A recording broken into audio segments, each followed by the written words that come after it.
In this video we have a Fieldcraft task, confirming intelligence for target locations. I got the idea for this video from watching reports out of Ukraine. One of the reports, it showed a headquarters set up somewhere behind Ukrainian lines.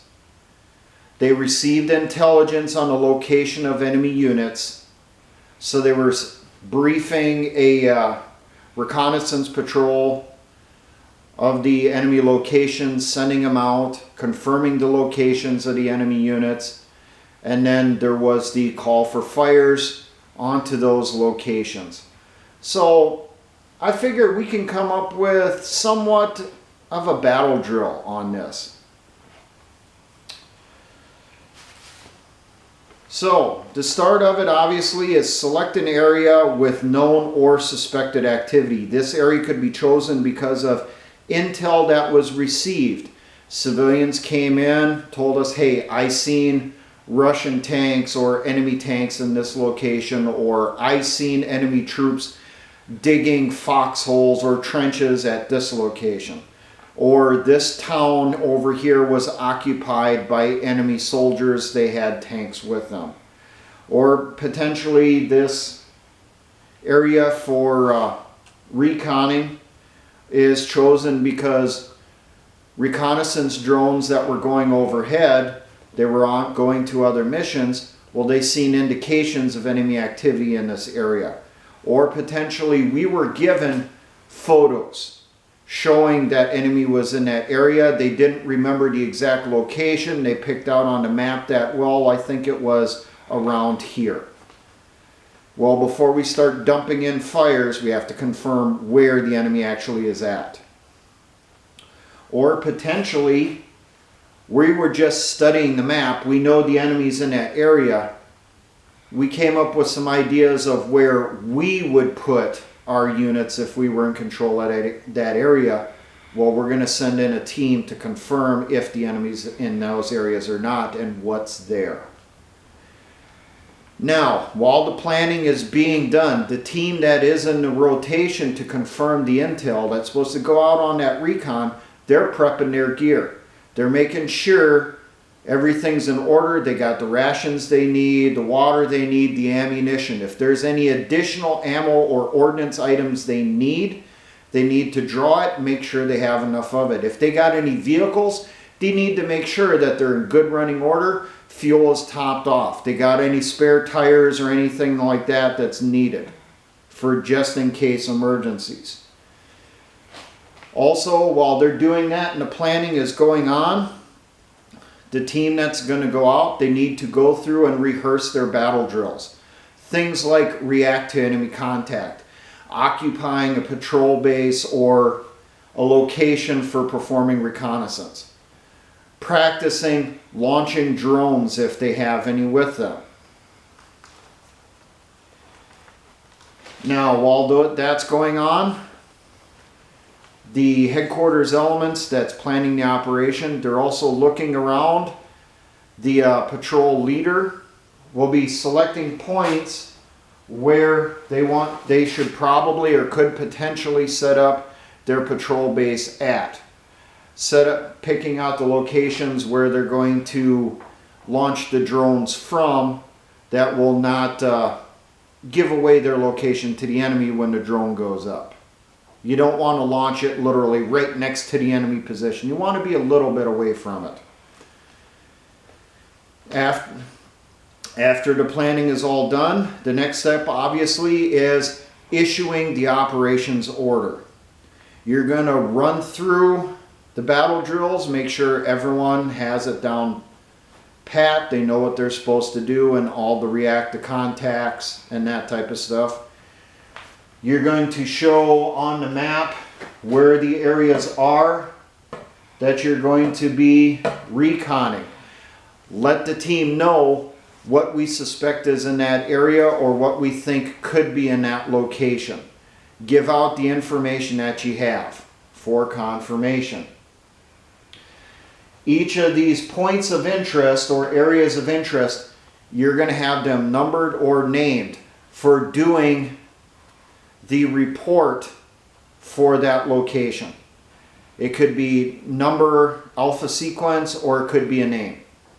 It could be something like this one is hummingbird, this is blue jay, that's cardinal, this one up here is raven. Or you could get a little bit more advanced on that, do a general number, like this one down here is 101, this one up here is 212, this one over here is 33, this one up here is 155, and then you could have the phonetic alphabet in front of that when you call it up. When you report that you've checked that area, that prefix for the phonetic alphabet for it, like down here 101. If it's clear, we'll say it's Charlie. So we call in sit rep Charlie 101 complete. Well, we said it's a Charlie, it's clear, that's no one in that area. If it's supposed to get indirect fire because the enemy in there is too dug in, there's too many of them, let's say Foxtrot for field artillery. So Foxtrot 101, mission complete. So then we know, okay, put in indirect fires on that location. Maybe there's something there that's a little bit heavier. We thought there was infantry there. We find out, no, actually there's a couple tanks. So maybe we want a helicopter gunship go in. So we call it in as hotel. So Hotel 101, mission complete. So then they know, hey, we got to send in a helicopter gunship there. The actual fire missions will not go in until all of the recons are done. When you do your final report, if there's things that need to, additional information that needs to go in, that's when you're going to call it in. Let's say this down here is a really small element. They could be ambushed. So maybe we'll call it India 101 for infantry. Or we could call it Alpha 101 for ambush. Maybe the element down here will be so small that your team could take care of it with, say, your own mortars or a machine gun that you have with you and grenade launchers. You know, have a code for that. Whatever you come up with. But that information is passed out during the operations order and everyone writes it down so that everyone can get on the radio and make those reports as needed. Now, after everyone has the operations order, you've gone through, done the battle drills, you leave at the time that you select that will allow for the best chance for you successfully infiltrating that area. Making it through the enemy lines if you're in friendly territory. You know, give yourself plenty of time for moving through the area as stealthily as possible to get to your first patrol base. So our first target down here, 101, they cited, or there's reports of infantry right here on the north side of the bridge going across the river. Well, we're going to put in our first patrol base over here. And we're going to launch a drone, send it around, and bring it up on the river or behind the trees to confirm, is there infantry there? Are they in this location? Or maybe they're in the trees. How many of them? You know, they dug in as much info as possible. If this area is clear, well, that's going to be in the operations order. If it's clear, well, are we then going to move in across and then move into this area as our next patrol base? Maybe leave our vehicles back here, do dismount to get across as stealthily as possible, because we had the reports of, in the village up here, there was a sighting of mechanized infantry and tanks.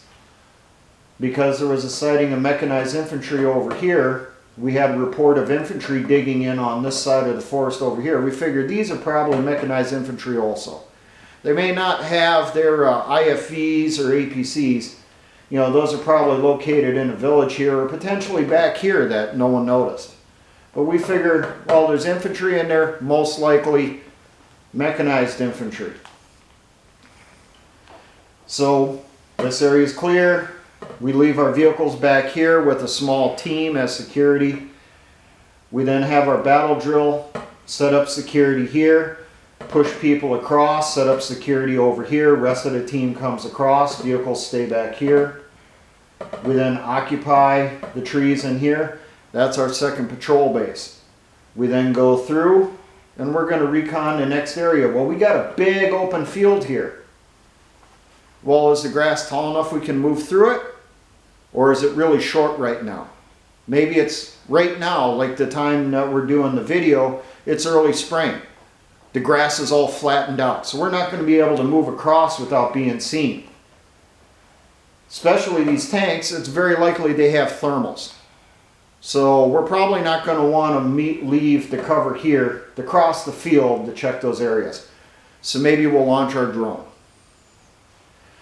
Launch it from back here, fly it around so it comes in from outside of our area, stays high where it can scan in, zoom in with the camera, and we'll locate the enemy inside here. We'll do a little map of the village. Draw on that map where each building is and where the landmarks are that are easily identifiable. What's the location of each enemy vehicle? What's the location of where the enemy troops are? Where are they bedded down? Where do they have their ammunition stored? That type of stuff. As much info as possible.